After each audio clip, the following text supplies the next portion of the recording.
एक छोटे से गांव की कल्पना करें, उसी गांवों जैसा जिनके बारे में मैं अक्सर अपनी कहानियों में बात करता हूं। इसे रामपुर कहते हैं। इस गांव में हरीश नाम का एक किसान रहता था।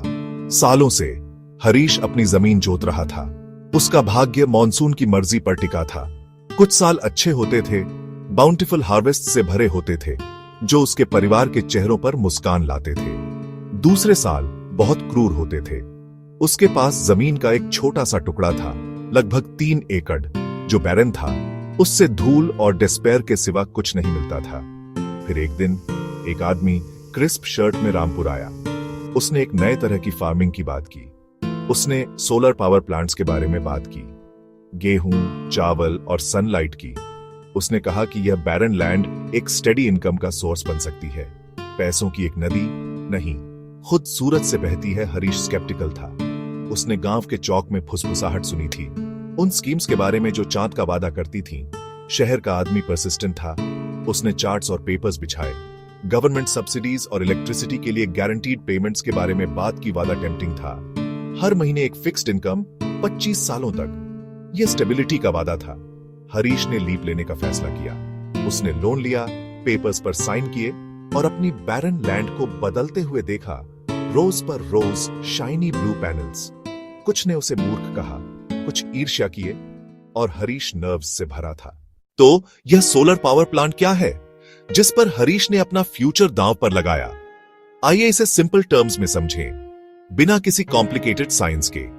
इसे सूरजमुखी के खेत की तरह सोचें। जैसे सूरजमुखी अपना चेहरा सूरज की तरफ घुमाते हैं, वैसे ही पैनल सनलाइट हार्वेस्ट करते हैं। Solar photovoltaic panels, PV panels, flat shiny surfaces जो फोटन से इलेक्ट्रॉन्स को लूज करके इलेक्ट्रिक करंट बनाते हैं। पैनल्स डीसी बनाती है। इन्वर्टर मिडलमैन है जो इसे एसी में बदलता है। यूजेबल इलेक्ट्रिसिटी या इलेक्ट्रिसिटी ग्रिड में भेजी जाती है, और गवर्नमेंट या पावर कंपनी प्रीडिटरमिन्ड रेट पर इसे खरीदती है। इसलिए हरीश इलेक्ट्रिसिटी का फार्मर बन गया। उसकी बैरन लैंड अब एक पावर स्टेशन थी। उसकी फसल क्लीन साइलेंट एनर्जी थी, जिसे बेच दिया गया। हजारों लोगों के जीवन को पावर देने के लिए बेची जाती है, जिनसे वह कभी नहीं मिलेगा। संक्षेप में sunlight, panels, inverter, grid, buyer, PPA. अब देखते हैं कि यह क्यों इतना पॉपुलर हुआ। तो यह सोलर प्लांट लगाने का आइडिया भारत में अचानक इतना पॉपुलर क्यों हो गया है? सबसे पहला और सबसे बड़ा कारण है एक स्टेडी प्रेडिक्टेबल इनकम का वादा।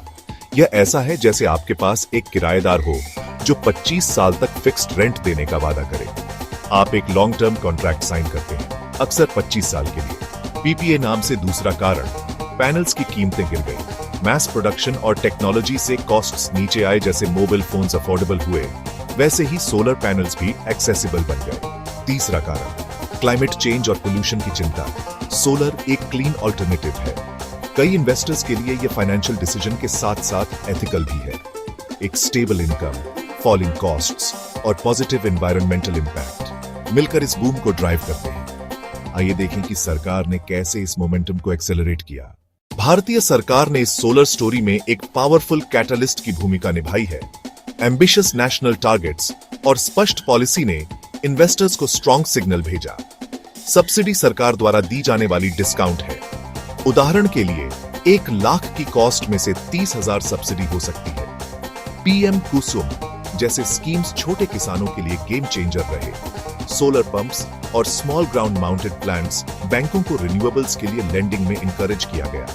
ईजियर लोन्स और favourable interest rates, tax incentives और एक्सेलरेटेड डिप्रिसिएशन से अर्ली ईयर्स में टैक्सेस कम होते हैं। कुछ ड्यूटीज पर वेवर्स और स्केल इकोनॉमीज ने कॉस्ट्स घटाई। इन इंसेंटिव्स ने प्राइवेट कैपिटल को अनलॉक किया और प्रोजेक्ट्स को ऑफ द ग्राउंड लाया। पर हर बूम में विनर्स भी होते हैं और लूजर्स भी। अगले अध्याय में हम दोनों सुनेंगे। हर गोल्ड रश की कहानी में उसके विनर्स होते हैं और उसके लूजर्स होते हैं। गीता के पास एंसेस्ट्रल लैंड थी जो फार्मिंग के लिए सूटेबल नहीं थी। उसने सेमिनार में भाग लिया, रिसर्च किया, रिलायबल कंपनी चुनी और पीपीए साइन किया। 5 साल बाद पेमेंट्स टाइमली आती। उसने लोन कम किया और स्कूल के लिए नया साइंस लैब बनाया। उसकी कहानी ने कम्युनिटी को इंस्पायर किया। केयरफुल प्लानिंग और ड्यू डिलिजेंस काम आया। मध्य प्रदेश के सुरेश एक फ्लैशी एड से अट्रैक्ट हुए और अपना रिटायरमेंट फंड इन्वेस्ट कर दिया। पहले 6 महीने छोटे पेमेंट्स आए, फिर पेमेंट्स बंद, फोन दोस्ता और वेबसाइट गायब। सुरेश ने पाया कि कंपनी के पास कोई फार्म नहीं था, यह एक पोंजी था। उसने अपनी सेविंग्स खो दी। जहां बूम है वहां अपॉर्चुनिस्टिक पीपल भी होते हैं जो पॉजिटिव बज का कवर बनाकर फ्रॉड करते हैं। ये हार्ट ब्रेकिंग रिमाइंडर्स हैं। नॉलेज और कॉशन जरूरी है। आइए रिस्क को खोलकर देखें। जबकि सोलर एनर्जी का वादा ब्राइट है, अपनी आंखें खुली रखना जरूरी है। पहला ऑब्वियस रिस्क है high upfront cost. Panels, inverters, mounts, cables, installation. यदि प्रोजेक्ट एक्सपेक्टेड इलेक्ट्रिसिटी नहीं दे तो आप डेट और अंडर परफॉर्मिंग एसेट के साथ फंस सकते हैं। Scams, fake websites, unrealistic returns और मिसमैनेजमेंट भी बड़ा खतरा है। पुअर क्वालिटी पैनल्स और शॉर्टी इंस्टॉलेशन से जनरेशन कम और रिपेयर्स महंगे होंगे। Regular cleaning, inverter failures, damage cables, maintenance cost include करें। डिस्कम पेमेंट डिलेज या पॉलिसी चेंजेस आपके कैश फ्लो को प्रभावित कर सकते हैं। इन सभी शैडोज को पहले से जानें और प्लान करें। हर इन्वेस्टर एक क्रॉसरोड्स पर खड़ा होता है। यहां 3 विकल्प: solar plant, real estate, mutual funds. Real estate, physical asset, high upfront cost, potential appreciation. लेकिन इलिक्विड और पेपर वर्क अधिक। Mutual funds liquid, start small विया एसआईपी, डाइवर्सिफाइड पर वॉलेटिल, कोई गारंटीड रिटर्न्स नहीं। सोलर प्लांट बीच में है, फिजिकल एसेट जैसा रियल एस्टेट, लेकिन पीपीए से अर्ली रेगुलर इनकम मिलता है, पर हाई अप फ्रंट कॉस्ट और लोअर लिक्विडिटी। अगर स्टेबिलिटी चाहिए तो सोलर कंपेलिंग है, लेकिन लिक्विडिटी और हैंड्स ऑन मैनेजमेंट का ट्रेड ऑफ है। यदि लिक्विडिटी चाहिए, म्यूचुअल फंड्स। अगर लॉन्ग टर्म प्रॉपर्टी अप्रिशिएशन चाहिए, रियल एस्टेट। और यदि कैपिटल और लैंड है और आप एन्युइटी लाइक इनकम चाहते हैं तो सोलर कंसिडर करें।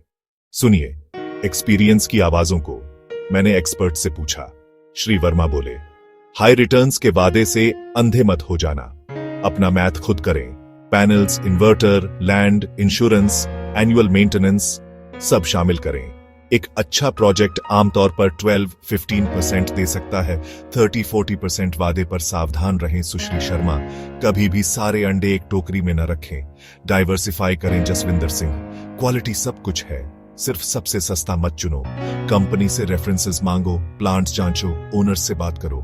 क्या उन्हें प्रॉमिस्ड जनरेशन मिल रही है? वर्डिक्ट बीच में है।